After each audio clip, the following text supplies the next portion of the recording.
let's talk about a key tool in global business, the Advance Pricing Agreement. So just imagine a huge multinational company, right?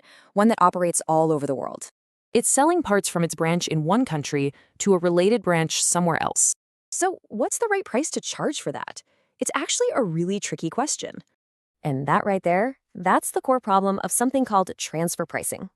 Yeah, this whole thing can get messy. We're talking tax disputes, uncertainty, even double taxation. So, how do companies get some peace of mind and just avoid all these problems? Well, that's where an Advance Pricing Agreement, or APA, comes in. It's a formal deal. Think of it like this. Everyone agrees on the rules of the game before it even starts.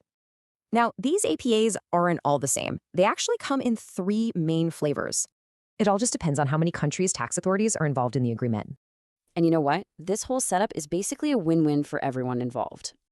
Let's take a closer look at the benefits for both the company and the government.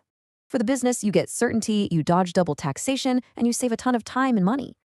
And for the government, it means better cooperation, lower admin costs, and it attracts investment. Okay, so that's the big picture.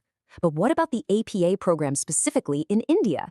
Well, it all kicked off in 2012. That's when India officially introduced its own APA program. And here's the deal in India. These agreements are binding for up to 5 whole years. This really sums it up perfectly. Deciding the price beforehand is just good for everybody. At the end of the day, APAs just make international trade a lot more predictable and stable. So it makes you wonder, right? Could frameworks like this be the key to simplifying global business?